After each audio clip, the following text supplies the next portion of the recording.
गेल्या 2 महिन्यापासून जिल्हा परिषदचे पाणी पुरवठा विभागाचे पैसे आलेले आहेत आणि तिथले अधिकारी असतील, CO मॅडम असतील, कार्यकारी अभियंता असतील, हे ठेकेदारांना पैसे देत नाही। या संदर्भात त्यांना जाब विचारण्यासाठी गेले असता म्हणजे महाराष्ट्रातील सर्व जिल्हा परिषदांना जे पैसे मिळालेले आहेत ते सर्व पैसे ठेकेदारांना वाटले गेले, पण जळगाव जिल्हा परिषदले गेल्या 2 महिन्यापासून पैसे वाटलेले नाहीत आणि सर्व ठेकेदार हे कर्जबेजारी झालेले आहेत। या संदर्भात कार्यकारी अभियंत्याला जाब विचारला असता 20 तारखेपासून सर्व फायली फक्त कार्यकारी अभियंत्याच्या एका बटनावर सर्व ठेकेदारांना पैसे मिळत असताना सुद्धा 20 तारखेपासून ठेकेदारांना हे कार्यकारी अभियंता चगवत होते। निलेश रमेश पाटील यांनी त्यांना सांगितलं की साहेब आज तुम्ही आम्हाला पैसे दिल्याशिवाय आम्ही तुम्हाला काही जाऊ देणार नाही, आणि त्याने दरवाजा असा आघड केला आणि फक्त एवढ्या कारणासाठी निलेश रमेश पाटील यांच्यावर त्या पाणी पुरवठा विभागाने कोणाच्या दबावाखाली गुन्हा दाखल केला, CO मॅडमला कोणाचा फोन आला आणि निलेश रमेश पाटील यांच्यावर सरकारी कामात अडथळा आणला या स्वरूपाचा गुन्हा दाखल केला। अधिकारी तर कर्मचारी गुन्हा दाखल करायला तयार नव्हते, परंतु वरिष्ठाकडनं त्यांच्यावर दबाव आणला गेला आणि जो कोणी पैसे मागेल, आपल्या हक्काचे पैसे मागेल, त्याच्यावर अशा प्रकारचे गुन्हे दाखल करून ह्या पाणी पुरवठा विभागाने, आणि दुर्दैव म्हणावं लागेल की ह्याच जिल्ह्याचे पाणी पुरवठा मंत्री असताना सुद्धा इथला पाणी पुरवठा विभागाचा कारभार एकदम भोंगळ चालू आहे।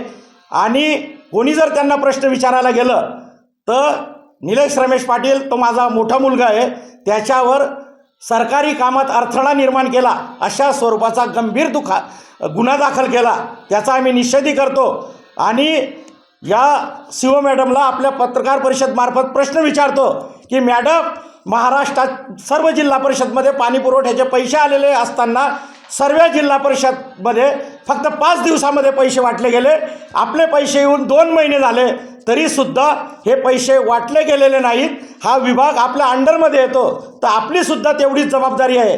तर माझा त्यांना प्रश्न आहे की तुम्ही एवढ्या दिवसापासून का पैसे वाटलेले नाही, का ठेकेदारांना आत्महत्या करण्याची वाट बघतायत का आपण, जशा महाराष्ट्रामध्ये ठेकेदार आत्महत्या करताय, हा माझा प्रश्न आहे। आणि एका तरुण कार्यकर्त्याला, एका तरुण ठेकेदाराला तुम्ही अशा प्रकारचे गंभीर स्वरूपाचे गुन्हे दाखल करून तुम्हाला काय करायचं आहे? त्यांनी गुन्हेगार बनायचं आहे का?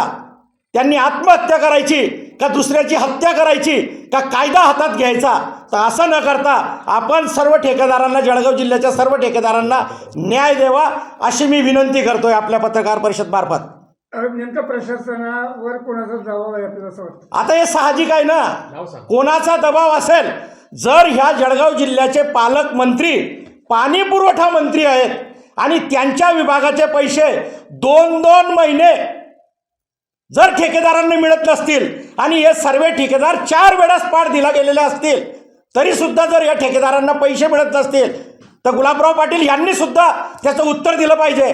आणि सर्व पत्रकार बांधवांना मी विनंती करणार आहे की तुम्ही कुठपर्यंत असा प्रश्न विचारणार की संजय राऊत साहेब काय बोलले आणि निलेश राणे काय बोलले? तुम्ही सुद्धा त्यांना प्रश्न विचारला पाहिजे की तुमच्या पाणी पुरवठा विभागाच्या योजना 90% बंद पडलेल्या आहेत। रमेश पाटील आरोप करतोय की 90% योजना या तुमच्या पूर्णच होणार नाही आहे। जे मंगेश चव्हाणने सांगितलं, सत्ताधारी पक्षाच्या आमदाराने, की ह्या जिल्ह्याच्या 90% योजना पूर्णच होणार नाही, कारण हे जळगाव जिल्हा परिषद प्रशासन सबसेल फेल झालेलं आहे, सबसेल फेल। जिल्ह्यामध्ये सर्व पाणी पुरवठ्याच्या योजना बंद पडलेल्या आहेत आणि एखाद्यावर रमेश पाटीलच्या मुलावर गुन्हा दाखल करा।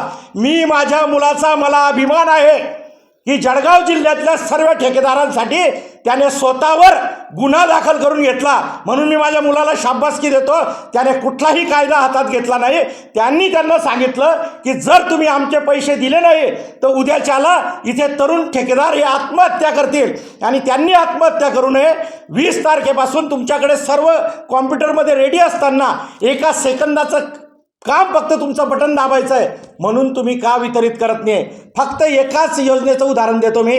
गुलाबराव पाटील यांच्या मतदारसंघातलं विटनेर म्हणून गाव आहे, विटनेर म्हणून 4.5 कोटी रुपयाची योजना आहे। त्या ठेकेदाराने 3 कोटीचं काम पूर्ण केलेलं आहे। त्याचा 73 लाखाचं बिल कार्यकारी अभियंताजवळ 20 नोव्हेंबरपासून पडलेलं आहे। त्यांचं फक्त एका सेकंदाचं बटन दाबण्याचं काम आहे। ते 73 लाख रुपये कशासाठी कार्यकारी अभियंत्याने थांबून ठेवलेले आहे हे मंत्री महोदयांनी त्यांना विचारलं पाहिजे. आणि शेवटी त्यांचा हेतू काय आहे? त्यांना योजना पूर्ण करायच्या आहे का नाही करायच्या आहे? शासनाचा पैसा 1300 योजना, साधारण 1300 कोटीचे कामं इथे पडलेले, 600-700 कोटी खर्च झालेले आहेत. आणि गावागावामध्ये पाण्याच्या टाक्यांचे मढे उभे मढे. त्या योजना कधी पुऱ्या होणार आहे? एका माझ्या पोरावर गुन्हा दाखल करून जर तुमच्या योजना पूर्ण होत असेल तर एक नाही असे 100 गुन्हे त्याच्यावर दाखल करा. ही या क्षणी मी सांगू इच्छितो. मागणी एकच आहे की ह्या जिल्हा परिषदमध्ये लोकल बॉडी नसल्या कारणामुळे प्रचंड भ्रष्टाचार चालू आहे, प्रचंड अनियमित चालू आहे. तिथे कोणाच्याच ताब्यात कोणीच नाही, कोणीच त्याचा अधिकारी नाही आणि करोडो रुपयाचा भ्रष्टाचार होत आहे. मी पहिल्या दिवसापासून सांगतोय की पाणी पुरवठा योजना जळगाव जिल्हा परिषदमध्ये 100 कोटीचा भ्रष्टाचार झालेला आहे. या संदर्भात मला कोणीही विचारणा केली तर मी त्याचे कागदपत्र द्यायला तयार आहे. त्या बांधकामच्या 50 फायली गायब आहेत. कसल्या फायली काय झाल्या? अहो, डिपॉझिटच्या फाईल काम करून ठेकेदाराला 1 वर्षानंतर त्याची डिपॉझिट वापस भेटते. 8-8 वर्ष झाले, 8-8 वर्ष फाईलीच भेटत नाही. त्याच्यासाठी माहिती अधिकार टाकावा लागतो, त्याच्यासाठी अपील करावे लागतं. त्याच्यासाठी आता नाशिकला अपील करायचं का? फार वाईट परिस्थिती आहे. इथे कोणीच बाप नाही होते जिल्हा परिषदला. ठेकेदारांचे पैसे पडले. अहो, सर्वेच ठेकेदार, इथे एकाही ठेकेदाराला पैसे मिळालेले नाहीत. जर 4.5 कोटीचं काम तो ठेकेदार 3 कोटीचं करतो, त्याच्या हिशोबावर फक्त 73 कोटी येतात, 73 लाख रुपये येतात. आणि त्या 73 लाखासाठी कार्यकारी अभियंत्याला 1 सेकंदाचं बटन दाबायचं असतं आणि तो 20 नोव्हेंबरपासून दाबत नाही. आज 7 डिसेंबर येऊन गेलं. त्याला काय पाहिजे? तो म्हणतो मी एकटा थोडी खाणार आहे, मला वरपर्यंत पैसे पोचवावे लागतात. आता वरपर्यंत कोणापर्यंत पोचवावे लागतात पैसे यांना? आता निलेश पाटील यांचे किती रुपयाचे बिल थकीत आहेत? अहो, निलेश पाटीलचे किती रुपयाचे पैसे थकीत आहे हा भाग वेगळा. इथे प्रत्येक ठेकेदाराचे जर त्याने 1 करोडचे कामं केलेले आहे तर 1 करोडमध्ये त्याला 5 लाख रुपये भेटलेले, फक्त 5 लाख. आणि आता जेमतेम 10 लाख रुपये भेटणार आहे त्याला. आणि ते 10 लाख रुपये भेटणार आहे तर ते 2 महिन्यापासून पैसे येऊन पडलेले. अरे द्या ना बाबा त्याला 10 लाख. त्याने जे व्याजाचे पैसे काढलेले मार्केटमधले, अरे त्याचं व्याज तर भेटू द्या. का त्याचा जीव घेतल्यापर्यंतच थांबणार आहेत तुम्ही? हे तर सर्व मोकळे होऊन गेलेले आहे कमिशन खाऊन.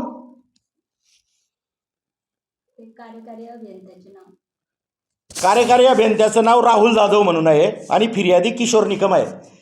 हे काय म्हणता येईल यांना? हे मोरे हे काय करतील?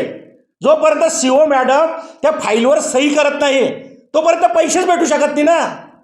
मागच्या 6 महिन्यामध्ये कामं होऊन ज्या फायली आलेल्या होत्या त्या फायलींवर त्याच वेळेस सीओ मॅडमने सह्या केल्या पाहिजे होत्या.